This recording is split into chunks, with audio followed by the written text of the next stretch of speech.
સત્સંગી જીવન પ્રકરણ 5 અધ્યાય 66મો તારીખ આજે 30 જાન્યુઆરી 2025। આ અધ્યાયને વિશે શ્રી શતાનંદ મુનિ જે ગ્રંથ કરતા છે તેમણે શ્રી હરિની સ્તુતિ એટલે ભગવાન શ્રી સ્વામિનારાયણની સ્તુતિ જે ગાઈ છે તેનું આમાં શ્રીવાસુદેવ વિમલામૃતધામ વાસમ જે આપણું 7મું સ્તોત્ર છે એ દ્વારા ભગવાનની સ્તુતિ અહીંયા સતાનંદ સ્વામીએ સમજાવેલી છે, એ આપણે સમજી રહ્યા છે। એમાં આપણે પરમ દિવસે આત્મા પરમાત્મા સ્વરૂપ અને તેની ઉપાયોના જે સાધનો એના દ્વારા ભગવાન જે સદગ્રંથોના પઠન શ્રવણ આદિ લોક શિક્ષાર્થે ભગવાન પ્રવર્તેલા છે। ઉપનિષદોની સંતોની સભામાં ભગવાન ઉપનિષદોનો ઉપદેશ આપે છે, એ આપણે જોયું। ભગવાન સ્વયં એમ કહે કે કેવા છે તો પરમાર્થ બંધુ તો એક ભગવાન જ છે, કારણ કે જે આ લોકના આપણા બંધુઓ છે તે તો સ્વયં જન્મ મરણ દુઃખ જાળમાં લગ્ન હોવાથી બીજાઓને બળાત ખેંચીને જાળમાં યોજી દે છે, તે બંધુઓ કેમ હોઈ શકે। અહીંયા સુધી આપણે પરમ દિવસે જોયેલું કે બંધુ એટલે શું કે જે તમારા સ્નેહી છે એ બંધુ છે, પણ હવે જે બિચારા પોતે જ કેવા છે જન્મ મરણથી બંધાયેલા છે તમને પાછા એને વિશે જ નિયોજે છે તો પછી એ બંધુ કહેવાય નહીં। ભગવાન તમારા હકીકતમાં વાસ્તવિકતામાં સર્વસૃહદ ભગવાન છે, જે આપત્તિ થકી મુકાવે તે જ સાચો બંધુ કહેવાય। તમે તો નિષ્કપટ કૃપાથી સંસાર જાળમાં પડેલા જીવોનો સમુદ્ધાર કરવા આ લોકમાં પ્રાદુર્ભવીને સ્વયં સમસ્ત કામ પરિપૂર્ણ છો, તથાપી સાધન દશાનિષ્ઠ જનની પેઠે ધર્માદિ સાધનને અનુષ્ઠાન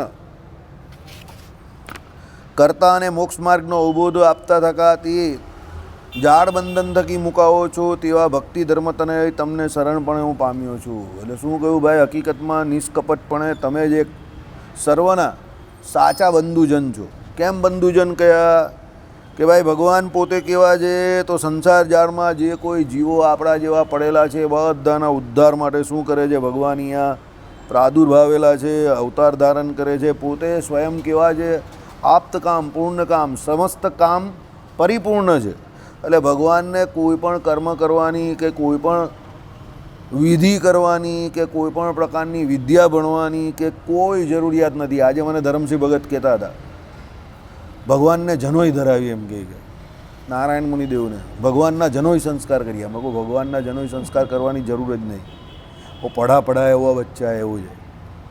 જનોય આપણા જીવની એટલા માટે આપવામાં આવે કે ભાઈ જનોય ધારવાથી પેલા જીવને જે છે તે દ્વિજત્વ પ્રાપ્ત થાય, વેદ ભણવાનો અધિકાર પ્રાપ્ત થાય, વેદ ભણવાથી એને આત્મા પરમાત્મા સંબંધી જ્ઞાન થાય અને એને વિવેક બુદ્ધિ આવે, સાર અસારનો વિવેક એને ખબર પડે અને એ પ્રમાણે એ મોક્ષને વિશે પ્રવર્તે। એટલે આપણા માટે જનોય છે। તો પણ ભગવાન પોતે જ્યારે આ લોકમાં આવે ત્યારે ભગવાન પણ શાસ્ત્ર પ્રમાણે જનોય ધારણ કરે છે। એ જ અહીંયા કહ્યું કે ભગવાન તો આપ્ત કામ પૂર્ણ કામ છે, તો પણ શું છે કે સાધન દશાવાળા જે કોઈ જન હોય બીજા સામાન્ય જન એમની જેમ જ એ ભગવાન ધર્માદિ જે કોઈ સાધન હોય છે એને પોતે એમ કહે કે અનુસરે છે અને મોક્ષ માર્ગનો અવબોધ આપે છે। અને આ જે જાળબંધન જે છે સંસાર જાળબંધન એનાથી બીજા જે કોઈ જીવાત્માઓ છે એને મુક્ત કરાવે છે। આવું ભગવાન જે છે એનું સૌથી મોટામાં મોટું લક્ષણ એટલે સૌશીલ્યપણું અહીંયા બતાવ્યું।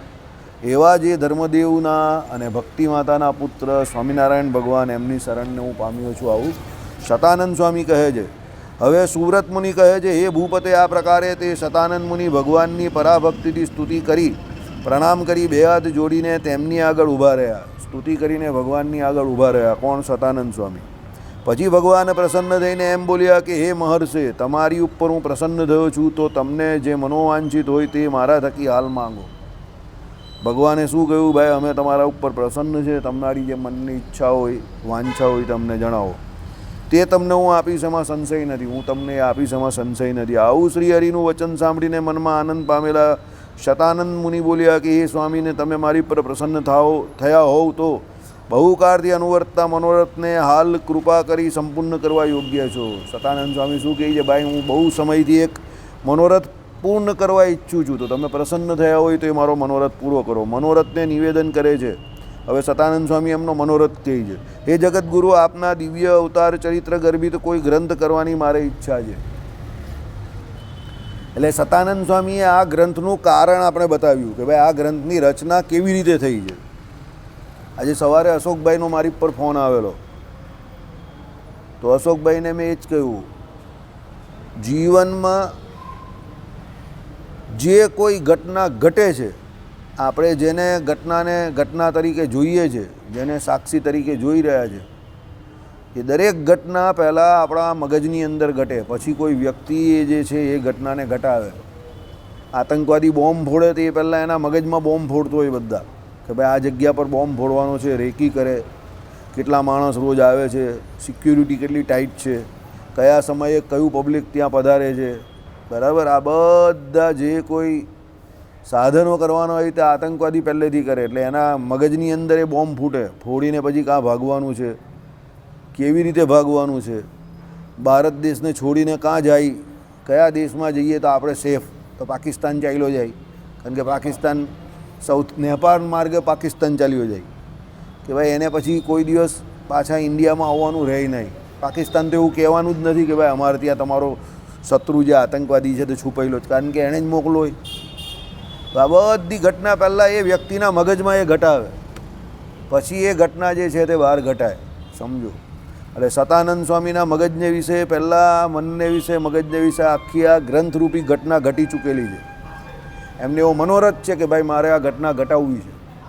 શું ભગવાનના દિવ્ય ચરિત્ર જે છે એ ચરિત્રને મારે પોતે તો ગાવા છે, પણ એનો ગ્રંથ રચવો છે કે જેને કરીને આવનાર જનો જે હરિભક્તો જે છે એને આવા ભગવાનના ચરિત્રવાળો સીધો ધર્મજ્ઞાન વૈરાગ્ય સહિત ભક્તિ એના બોધપાઠ માટેનો સૌથી સરળ જો કોઈ ઉપાય હોય તો શ્રી પરમાત્મા પુરુષોત્તમ નારાયણના જીવન ચરિત્ર પરથી જ એનો અવબોધ મળે.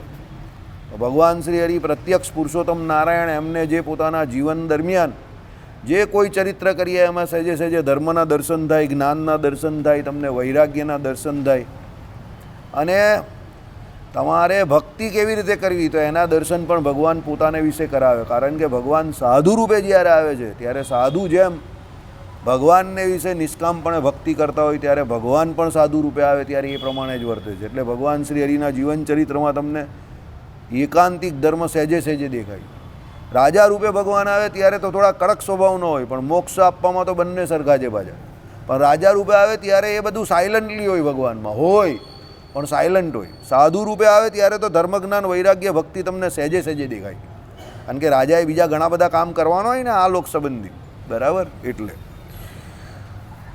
એટલે જેથી મારા વચનની અને વિદ્યાની સફળતા થાય અને તેથી હું કૃતાર્થ થાઉં. ભાઈ મારું વચન જે છે તે અને મારી વિદ્યા, જે ભણેલા હતા વિદ્યા, તે મારી વિદ્યા સફળ થાય.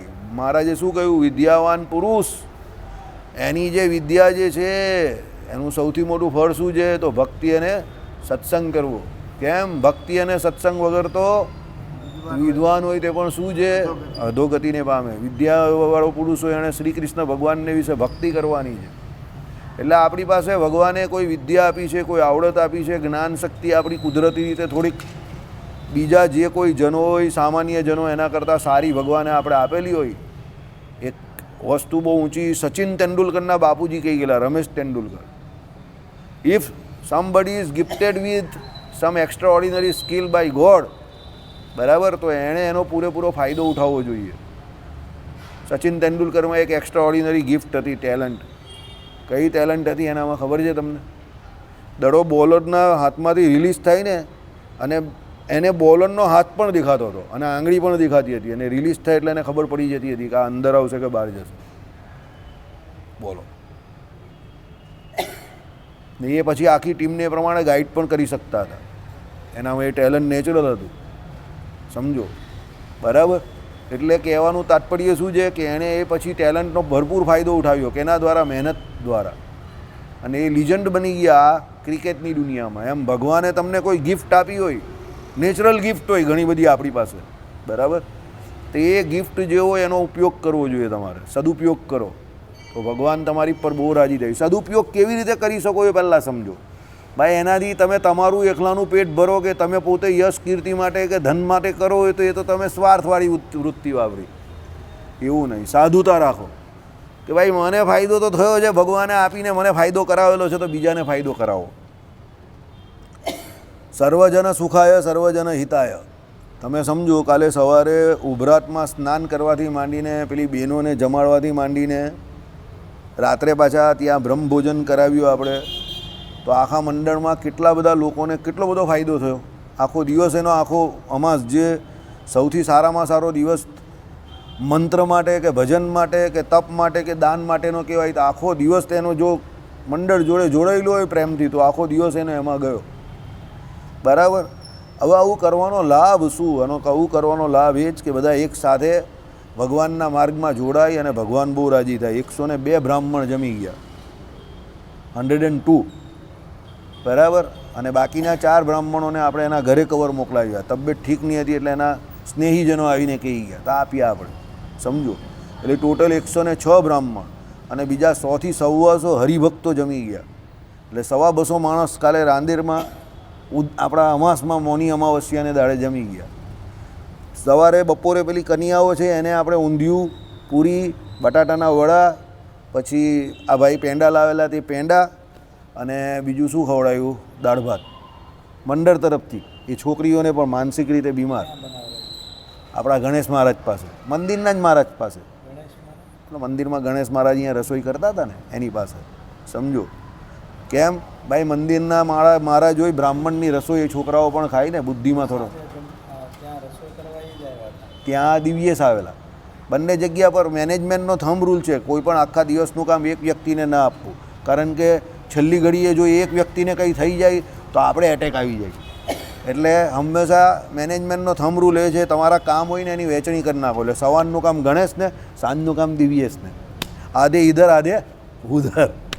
બરાબર.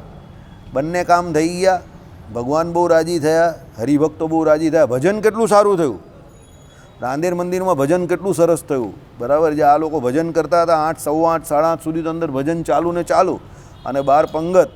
બરાબર છે. તો ભજન તો કર્યું ને, ભજન થયું ને સારું એવું. બરાબર. હા, મજા આવી ગઈ ને. આને તો કાલે આખો દિવસ ઊંધિયું જ ખાયા કર્યું. આના ભાગ્યમાં કાલે ઊંધિયું જ ઊંધિયું હતું. બરાબર. મેં કહું આ નસીબમાં ઊંધિયું જ ઊંધિયું લાગે છે આજે. સવારે ઊંધિયું, સાંજે ઊંધિયું, સવારે બટાટાના વડા, સાંજે ગોટા, રતારુની પૂરી. બરાબર. આને તો મજા જ પડી ગઈ કાલે. દૂધપાક પાછો મારી બાજુમાં બેઠો, તે એક પેલો કોઈ બીજો આવીને મને એક એક્સ્ટ્રા પેલો દળિયાની અંદર એક્સ્ટ્રા દૂધપાક મૂકી ગયો, તો હું એને ટચ જ નહીં કર્યો, બહાર મૂકી ગયેલો. એટલે મેં આને કીધું ઉપાડી લે, ઉલકાવ. એટલે આને બીજો પણ એક દૂધપાક હું ખા. પછી બીજો એક મૂકી ગયો, પછી બીજો દરિયો. તો મેં અશોકભાઈને બોલાવ્યા. મેં સિપાહીઓ આગે બળો. એટલે અશોકભાઈ આવ્યા. મેં બીજો ઉપાડી ગયો. તો પેલો કંઈ ખાતા, તમે તો ખાતા જ નથી મને. મેં કહું ભાઈ મારી કેપેસિટી એટલી હે નહીં દોડાય, નહીં દોડાય. એમ પકડીને થોડો પીવાય, પણ દરિયા દૂધપાક તો આમ જ પીવાય ને. આમ પકડીને કોણ પીએ? દૂધપાક તો 2 હાથથી પકડીને જ પીવાય. એમ પીવાય જ નહીં દૂધપાક કોઈ દિવસ. વાટકીમાં હોય તો પીવાય, પણ આમ દૂધપાક થોડો પીવાય. એકચ્યુઅલી તો દૂધપાકને પૂરી ખાતા હોય. સુરતી લોકો તો અહીંયા દૂધપાકને પૂરી ખાય, પણ આપણે આ તમારા કાઠિયાવાડમાં એવી સિસ્ટમ છે કે લોકો દૂધપાક પીવે છે. બાકી અમારે ત્યાં દૂધપાક પીવે નહીં કોઈ. અમારે ત્યાં તો દૂધ નહીં, પણ આમ આ તમારામાં પીવે વધારે. બાકી અમારામાં પીવે નહીં. અમારામાં શું પેલી દૂધપાકમાં પૂરી આવે ને તો બોળીને થોડી થોડી ખાઈને પછી છેલ્લે પીવી જાય, 1-2 વાટકાવાળા.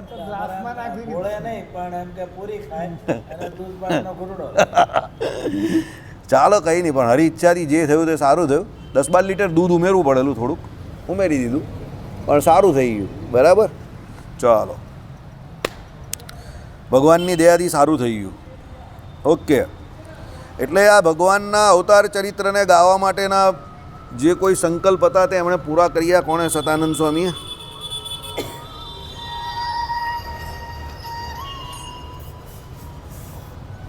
ચાલો,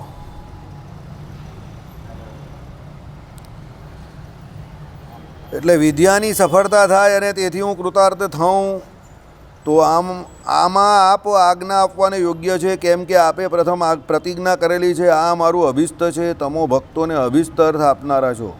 એટલે સતાનંદ સ્વામીએ આ પ્રમાણે આ ગ્રંથ રચના કરવાની ભગવાનની પાસે આજ્ઞા માંગી. બરાબર. હે રાજન, આ પ્રકારે બુદ્ધિમાન સતાનંદ મુનિએ પરાભક્તિથી પ્રાર્થના કરેલા ભગવાન પ્રસન્ન થઈને બોલ્યા કે હવે ભગવાન એમને જે આશીર્વાદ આપશે કે આજ્ઞા આપશે તે કહી છે. હે યોગીને, તમારા મનોરથને અનુસારે ગ્રંથ કરો. સમજો કે તમે તમારા મનોરથને જે કંઈ પૂરા કરવા છે એના માટે ગ્રંથ કરો. યાદ રાખજો, ભગવાન પુરુષોત્તમ નારાયણ જે છે ને તે આપણા બધા હરિભક્તોના દરેક મનોરથને પૂર્ણ કરે છે. સમજો. બરાબર. હું બહુ નાનો હતો ને ત્યારે આવા બધા આયોજનો જોતો હતો ને, આ તમને હસવાની વાત નહીં કરતો, બહુ રિયાલિટી કહું છું. કોઈ જાહેર જગ્યા પર મંદિરોમાં ને આવા બધા આયોજનો જોતો હતો ને તો મારા મગજમાં ત્યારથી આ બધી ઘટનાઓ ઘટતી હતી. સમજો. મને ત્યારથી આવી બધી ઈચ્છા હતી કે મોટા મોટા જમણવારો કરવા, લોકોને ભરપૂર જમાડવા, બરાબર, મંદિરોમાં ઉત્સવો કરાવવા, આ બધો મારા મગજમાં નાનો હતો ત્યારના આ બધા ભીંડા મને વળગેલા હતા. અત્યારે બધા પૂરા થાય છે મંડળ દ્વારા. 30-40 વર્ષ થયા એને, પણ પૂરા થાય છે ખરા. ભગવાન કરે છે, બધા એક એક સંકલ્પ પૂરા કરે છે. સમજો. બરાબર. ને એના માટે ભગવાન તમને એવું આયોજન એવું કરાય આપે ને કે તમે મસ્ત શાંતિથી એકદમ ઇઝીલી થાય, સરળતાથી થાય. સમજો. એટલે હા, કોમેડી તો એ છે. વાસુદેવ ભગત તો કેટલા સમયથી બોલાવતા હતા કે ભાઈ આવો. અમે પહેલાં બંને જવાય જીવા, કારણ કે મૂળ પેલું અમને કેવું કે બહુ જલ્દી કોરિડોરની બહાર નહીં આવીએ. વાસુદેવ ભગત કે હું તમને સામેથી તો પણ તમે નહીં આવતા, આલા જબરા માણસ છો. પછી મેં કહ્યું ચાલો આ વખતે આવી જ જઈએ. તો એક વખત ત્યાં ગયા અને જોયું તો પછી મને થયું અહીંયા કામ કરવા જેવું છે. સમજો. તો થયા કરે છે ભગવાનની દયાથી. બરાબર. બધા રાજી રહી છે. Win win situation. ભક્તો પણ રાજી, બ્રાહ્મણ રાજી, ભગવાન રાજી, બધા જ રાજી. બરાબર. સૌથી મોટી બાબત શું છે ખબર? લોકો ત્યાં આનંદ કિલ્લોલ કરીને જાય છે. સમજો. જે કોઈ ગ્રહસ્થ આવે છે, પેલા છોકરાઓને આ તે બધાથી, એ બધા આનંદથી ભગવાનનું ભજન પણ કરે છે 2 કલાક, નાના નાના છોકરાઓ પણ, અને છેલ્લે ભોજન કરીને રાજી થઈને જાય છે. આપણે એ જોવાનું. મંદિરમાં નહીં આવે મુસલમાન, યાદ રાખજો, કોઈ દિવસ નહીં આવે, કોઈ દિવસ નહીં આવે, નહીં આવે,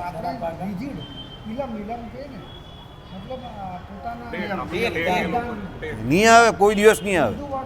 આપણાવાળા એ લોકોના ભોજન સમારંભમાં ચાલ્યા જાય, હવે કોઈ પણ હોય ને એ લોકો નહીં આવે. ગમે એટલા એ લોકોના વિસ્તારમાં કરો ને. હા,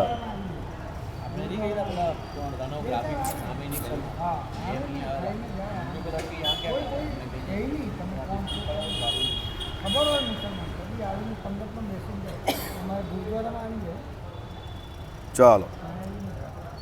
તમારા મનોરથને અનુસારે ગ્રંથ કરો, આવું ભગવાને એમને કહ્યું. હે નિર્દોષ મુને, મહારાજ અનુગ્રહથી તમને ત્રૈકાલિક જ્ઞાન થશે. ભાઈ, ભગવાને કૃપા કરી કે હવે તમને 3 કાળનું જ્ઞાન થશે. કારણ કે ભગવાન પાસે જ્યારે એમને માંગ્યું ત્યારે તો ભગવાન ઓલમોસ્ટ 48-49 વર્ષના થઈ ગયા. સમજો. તો ભગવાન 48-49 વર્ષના થયા ત્યારે એમણે આ ગ્રંથ રચવાની આજ્ઞા માંગી. તો ભગવાનના આગલા જીવનમાં કેવી રીતે જવું?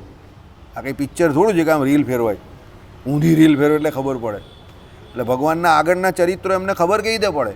સમજો. એટલે એમને 3 કાળનું જ્ઞાન આપ્યું. પેલા સંજયને આપેલું ને મહાભારતને વિશે, એવી રીતે.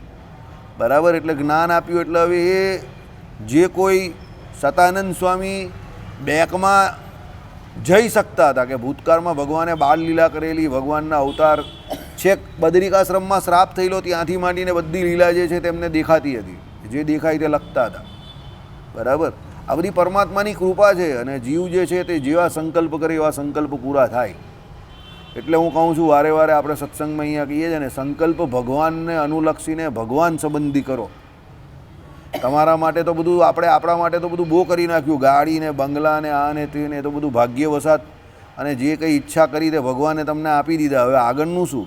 તો સંકલ્પ ભગવાન અને ભગવાનના ભક્તો સંગાથે આ લોકમાં રહીને ભગવાનનું ભજન કેમ વધારે થાય, ભગવાન પ્રસન્ન કેવી રીતે થાય, એવા સંકલ્પ કરો તો એ ભગવાન પૂરા કરશે. કાલે ઉભરાટમાં પણ સારું એવું પબ્લિક હતું. ઉભરાટમાં કાલે 100% સ્વામિનારાયણના માણસ. ઉભરાટમાં કાલે સવારે જો ઉભરાટમાં સ્નાન કરવા ગયા અમે લોકો, હા હું ગયેલો તો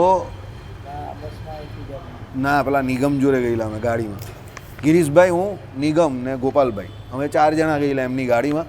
પણ 100% ત્યાં બીચ ઉપર આપણા સ્વામિનારાયણવાળા 100%. Not a single person. ત્યાં કોઈ લોકલ એવો નહીં હતો કે જે જય સ્વામિનારાયણ ના બોલે. બધા આપણા છગન મગન જ દેખાય. બધા જ ઉલટી બીજા પણ આવેલા, કોઈ ઘણા બધા આવેલા, બધા સ્વામિનારાયણવાળા. હા એ પણ આવેલા, એ તો આવેલા, પણ બીજા પણ હતા. પેલા અમુક પેલા ત્યાં હરિપ્રકાશ શાસ્ત્રી આવેલા ને, લાલજી મહારાજને લઈને હરિપ્રકાશ શાસ્ત્રી આવેલા, પછી વિનય સ્વામી આવેલા, પછી પેલા ચૈતન્ય સ્વામી જે ત્રીજા એ આવેલા. પછી એમણે ત્યાં લાલજીને સ્નાન કરાવ્યું, આરતી બારતી બોલાવી, ભગવાનની ધૂન બૂન બોલાવી. પેલા પ્રસાદીના લાલજી પેલા બ્રહ્મચારી લઈને એ લઈને આવેલા. નહીં મહારાજની મૂર્તિ એ લોકો લઈને આવેલા. ચાલો, પણ હા પણ 100% સ્વામિનારાયણવાળા એમ, એક સ્વામિનારાયણવાળા. તમને એક સિંગલ માણસ એવો નહીં લાગે કે જે બહારનો હોય.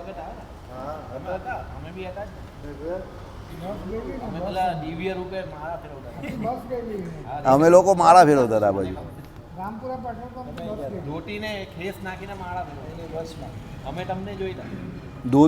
નાખીને અમે બંને માળા. અમે લોકો આમ અંદર ઘૂસીએ ને બીચમાં, ત્યાં પહેલાં જ અમે પહેલાં સ્નાન કર્યું, પછી માળા ફેરવી ત્યાં 2 સંધ્યા અમે ત્યાં જ કરી.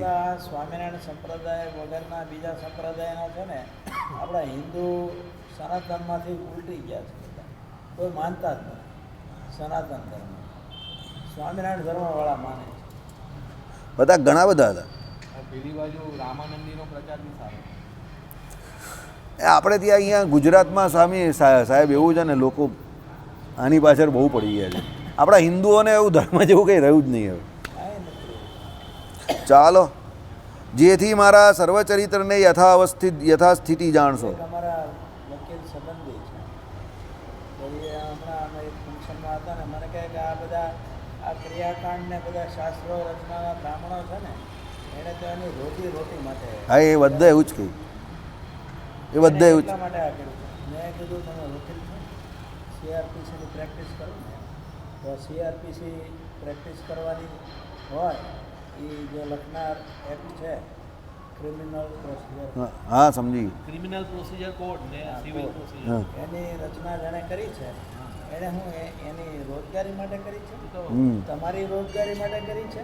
બરાબર. તમે તો એની પ્રેક્ટિસ કરો ને તમે એનું મહેનતાણું લો. બરાબર. એ રીતે બ્રાહ્મણો જે કરે છે બધું વિધિ વિધાન, એનું મહેનતાણું એને તમે આપો છો, તો એની રોજીરોટી માટે કંઈ શાસ્ત્ર નથી કરે. અને એક સૌથી મોટી વાત, ચાલો આપણે એમ કહીએ પુરાણોની રચના કરી, તો 18 પુરાણોની રચના કોણે કરી? વ્યાસજીએ કરી. લોકો પહેલાં તો આ દલીલ ખોટી કરે છે કે બ્રાહ્મણોએ બધા શાસ્ત્રોની રચના કરી. 4 વેદ જે છે, વેદોમાં કર્મકાંડ છે, તો વેદ તો બધા અપરુષય છે, ભગવાને જાતે રચેલા છે. એટલે લોકો આમાં શું છે, લેક ઓફ ઇન્ફોર્મેશન છે સાહેબ. એટલે આ શું છે કે પેલા ટીવીમાં ને આ બધા પેલા બોલતા હોય ને દલીલ કરવાવાળા, એટલે બોલે એટલે એનું બેઠું વાક્ય ચોરીને બોલી દે વકીલો. હિન્દુ જ બોલે ને, હિન્દુ જ બોલે. પહેલાં એને એ પૂછાય કે તમે જે એમ કહો છો કે કર્મકાંડને આ બધું બ્રાહ્મણોએ શાસ્ત્રમાં ઘુસાડી દીધું એ લોકોની રોજીરોટી માટે, ચાલ એને પહેલાં એમ કહેવાનું કે તને ખબર છે આપણા શાસ્ત્રો કોને કહેવાય, કેટલા શાસ્ત્રો છે, કયા શાસ્ત્રો છે તેને માન્ય રખાય, અસત્શાસ્ત્રો સત્શાસ્ત્રો કોને કહેવાય એ તને ખબર છે? ચાલ તું એમ કહે તો વ્યાસજી કોણ હતા મને કે. વ્યાસજી તો ભગવાનનો અવતાર હતા. વ્યાસજી તો સાક્ષાત ભગવાનનો અવતાર હતા.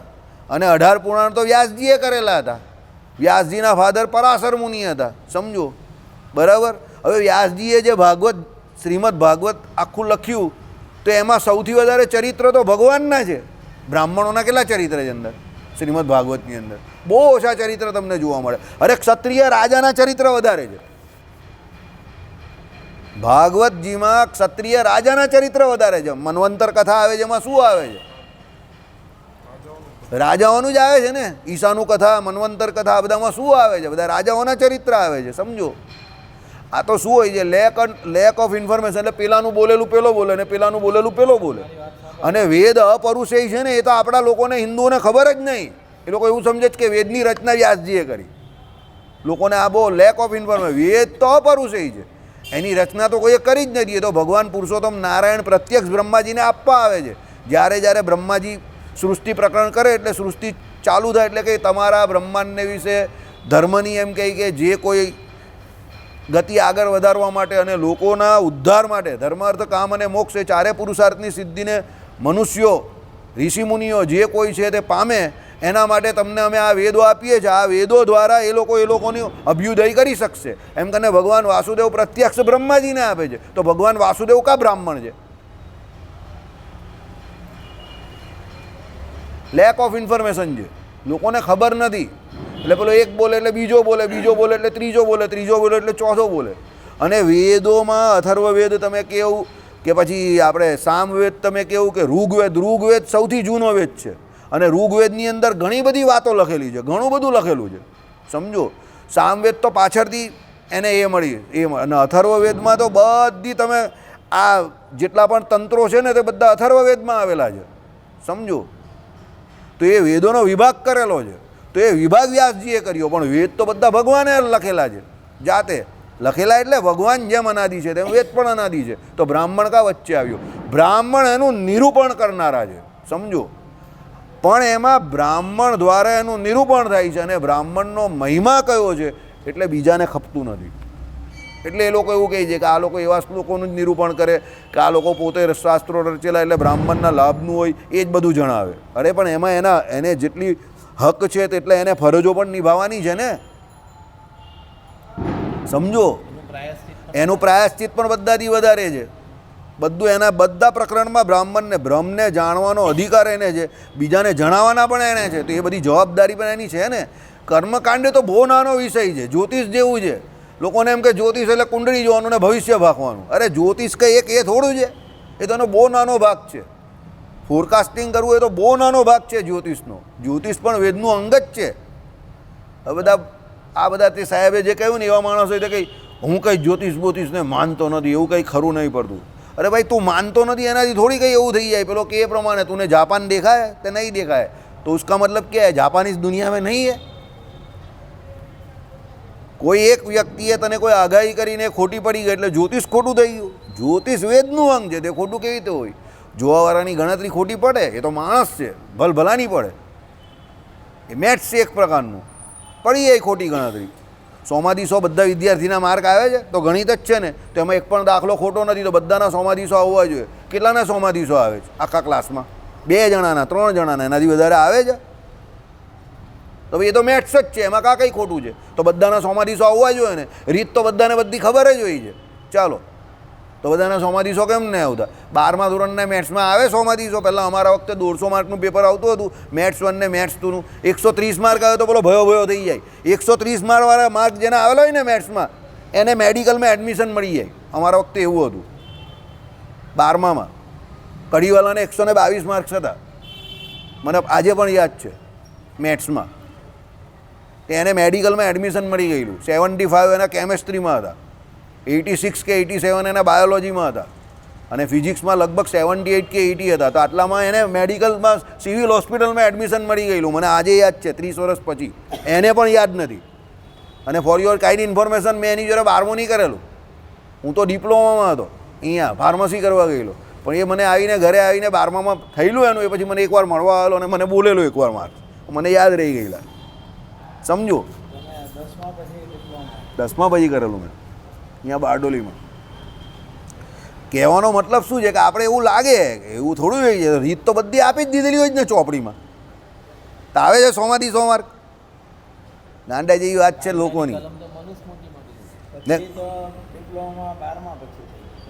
હા, એ મને નહીં ખબર. અત્યારે 12મા પછી છે. ઘણા વર્ષ. અમે તો 90માં પૂરું કરી નાખેલું. 88માં SSC બોર્ડની એક્ઝામ આપીને 90માં તો અહીંયા બારડોલીમાં પૂરું થઈ ગયું અમારું ડિપ્લોમા. બરાબર? એટલે કહેવાનું તાત્પર્ય બધું ચોપડીમાં છે જ. તો બધાના માર્ક્સ આવી જાય કે બધા એમાં સક્સેસફુલ છે, એવું નહીં હોતું. આપણું બંધારણ છે તે બ્રિટિશ લોવાળા જે છે તે એણે શું કર્યું, મનુસ્મૃતિમાંથી લીધું ને હવે આપણે ગુલામ હતા અંગ્રેજોના તો આપણે એની નકલ કરી. એટલે આપણે એવું કહીએ કે બ્રિટિશ લોને બેઠો આપણે ચોરી લીધો, પણ એ લોકોએ આપણી મનુસ્મૃતિ ચોરી એ કોઈ કહેતું નથી. અને આપણાવાળાની પણ ભૂલ કહેવાય, આપણે મનુસ્મૃતિમાંથી લેવું જોઈએ, પણ જે વ્યક્તિને બંધારણ સોંપવામાં આવેલું એ મનુસ્મૃતિમાંથી લે એવા જ નહીં હતા. સમજી જાઓ, એ લે તો પણ કે એવું નહીં હતું કે મનુસ્મૃતિમાંથી લીધું જ મેં. બરાબર. એટલે આ દેશની બધી કરુણાંતિકા બહુ છે. એક્સેપ્ટન્સ જે છે ને, ટ્રુથ એક્સેપ્ટન્સ આપણે ત્યાં બહુ ઓછો છે, એટલે દેશને બહુ ફટકા પડે છે. બાકી ટ્રુથ એક્સપેક્ટેશનની જોડે એક્સેપ્ટન્સ પણ રાખવો જોઈએ. એક્સપેક્ટેશન છે બધાને કે હું સાચું બોલું ને તમે સાચું બોલીએ, બરાબર. પણ એક્સેપ્ટન્સ નથી. એક્સેપ્ટન્સ એટલે સ્વીકૃતિ કોઈ ના આપે. હું અહીંયા બધા બેઠેલાને પોતપોતાની બધાની સાચી મર્યાદાને તમારી ત્રુટિઓ કહેવા માંડું તો કાલે આટલા લોકો પણ આવતા બંધ થઈ જાય. સમજો કેમ? આપણે ત્યાં ટ્રુથ એક્સપેક્ટેશન છે, એક્સેપ્ટન્સ નથી. આશા બધા તમે એવી રાખો કે હું બહુ સાચો માણસ બનું, હું બહુ સારો માણસ બનું, હું સાધુ માણસ બનું. સમજો, પણ તમે પહેલાં પોતે કેવા જોઈએ તમે કોઈ જોવું છો? તમને આશા એવી છે કે ભાઈ હું સારો બની જાઉં, હરિપ્રકાશ શાસ્ત્રી એકદમ સારા જોવા જોઈએ, પેલો વ્યક્તિ સારો હોવો જોઈએ, આ વ્યક્તિ સારો હોવો જોઈએ. એટલે ટ્રુથ એક્સપેક્ટેશન આપણી બહુ જોરદાર છે, એકદમ હાઈ છે, પણ એક્સેપ્ટન્સ નથી પાછો. આપણે પોતે કેટલું સ્વીકારીએ છીએ કે ભાઈ આ સાચું છે, આ મારાથી નહીં થતું તો મારે કરવું જોઈએ. બરાબર. એ આખા ભારતની આ ખામી છે, એટલે જ ભારત પાછળ છે. વિદેશોમાં ઓનેસ્ટી છે આ પ્રમાણેની. પેલો ચોખ્ખું કહેશે કે હું નહીં કરતો ભાઈ, નાગાઈથી કહેશે, આપણે નાગાઈ લાગે પણ એ બોલ્ડલી કહેશે કે હું નહીં કરતો. પછી એને સમજાવવામાં આવે ને એને એવું લાગશે તો એ 100માંથી 15-20% માણસ માની પણ જશે કે ના ભાઈ સાચી વાત છે આની. તો એ પ્રમાણે એ લોકો ડાયવર્ટ થશે. એ લોકો આપણી સંસ્કૃતિ તરફ જે વળે છે તે બધા રિયલ માણસ હોય તો જ વળે ને. એને કુંભમાં આવવાની કાં જરૂર છે? તો એ લોકો આવે છે ને. સમજો કેમ? એ લોકોને ખબર પડે છે કે નહીં, આ લોકોની સંસ્કૃતિ સૌથી પ્રાચીન છે અને એમાં વિજ્ઞાન જોડે મળતું આવે છે ને એમાં શાંતિ તો છે. સમજો, એટલે એ લોકો આવે છે, પણ એ લોકોમાં એક્સેપ્ટન્સ પાવર આપણા કરતાં વધારે સારો છે, એટલે એ આવે છે. હા, આપણે નહીં કરી શકીએ. આપણે એ લોકો આપણાથી વધારે અત્યારે પ્રામાણિક છે, એક્સેપ્ટ કરીએ છીએ. એ કરવું જોઈએ કે એ લોકો વર્ક કામ કરવામાં પ્રામાણિક છે, આપણે ના કરીએ. આપણે બધામાં આપણો ડીંગો ઊંચો ઊંચો ઊંચો બતાવ્યા કરીએ, એવું થોડું હોય કંઈ બધે. બરાબર. હવે દાખલા તરીકે 4 છોકરા દોડે છે, સમજો, નેચરલ છે કે એકની સ્પીડ વધારે હોય એકની ઓછી હોય, તો એક્સેપ્ટ કરવું પડે ને કે ભાઈ આની સ્પીડ વધારે છે. આપણાથી એવું નહીં થતું. ભારતીયો એટલે પાછળ રહી ગયા ભાઈ. ચાલો, સોરી, ભૂલ થઈ ગઈ, થોડું વધારે ચાલ્યું, પણ જરૂરી હતું એ. એવું તમને પણ આવા બધી નોટ બહુ મળશે. નાસ્તિકવાદ બહુ ફૂલેલો ફાલેલો છે. તે પછી તે પ્રસરેલા જ્ઞાનથી જેવું દેખ્યું હોય અને જેવું સાંભળ્યું હોય તેવું સર્વચરિત્ર તેમાં વર્ણન કરો. શું કહ્યું? જેવું દેખ્યું હોય.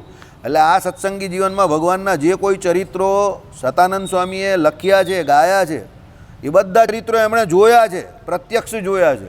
બીજું શું કહ્યું? અને જેવું સાંભળ્યું હોય, અમુક ચરિત્રો સાંભળ્યા પણ હોય, ભગવાન થકી સાંભળ્યા હોય એવા, તે એમણે લખેલા છે. બરાબર. આ મારા દિવ્ય ચરિત્ર વર્ણન પ્રસંગમાં જે જે જાણવા યોગ્ય પરના મનો અભિપ્રાય વગેરે તે સર્વને મેં આપેલી અલૌકિક દ્રષ્ટિથી નિશ્ચય જાણશો. મનો અભિપ્રાય, હવે દાખલા તરીકે ઘણી ઘટનાઓ દેખાતી હોય તમને, સમજો, પણ એ ઘટના જેવી દેખાતી હોય એવી હકીકતમાં ના હોય. બરાબર. કેમ ના હોય?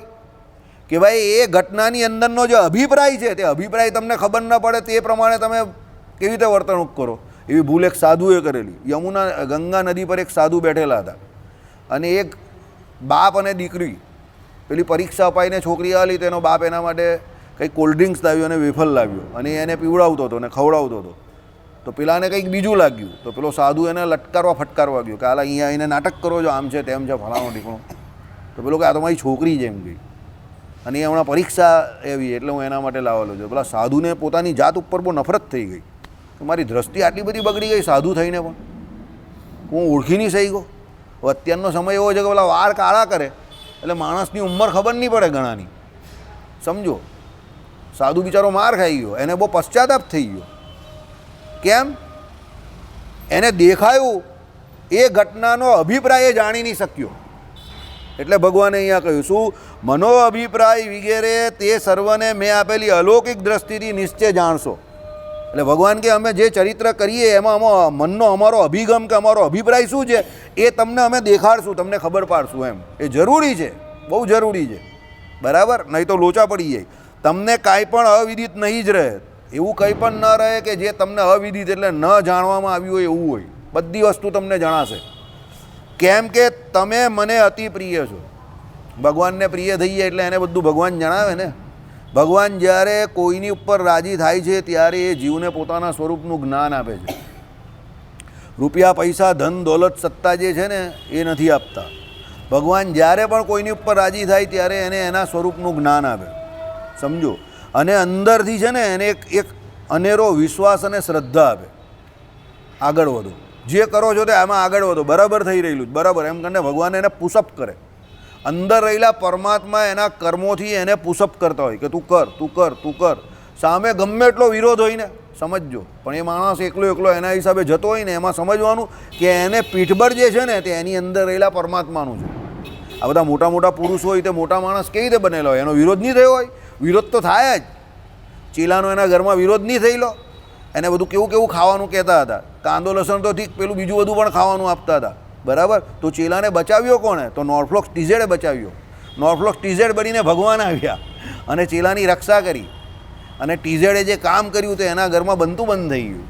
કારણ કે ટીઝેડના ઉપકા બરાબર. તો ટીઝેડના ઉપકાથી એના ઘરમાં પણ એવું થયું કે ના ભગવાન જેવું તો કંઈ લાગે છે. તો નોર્ફ્લોક્સ ટીઝેડે ચેલાના ઘરમાં બનતું બંધ કરાવી નાખ્યું.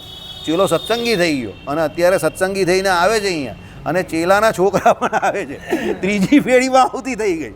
સમજો બરાબર. એટલે ભગવાન નોર્ફ્લોક્સ ટીઝેડ રૂપે પણ મદદ કરી શકે છે બરાબર. ચાલો. શ્રીપતિમ શ્રીધરમ સર્વદેવેશ્વરમ ભક્તિ ધર્મ વાસુ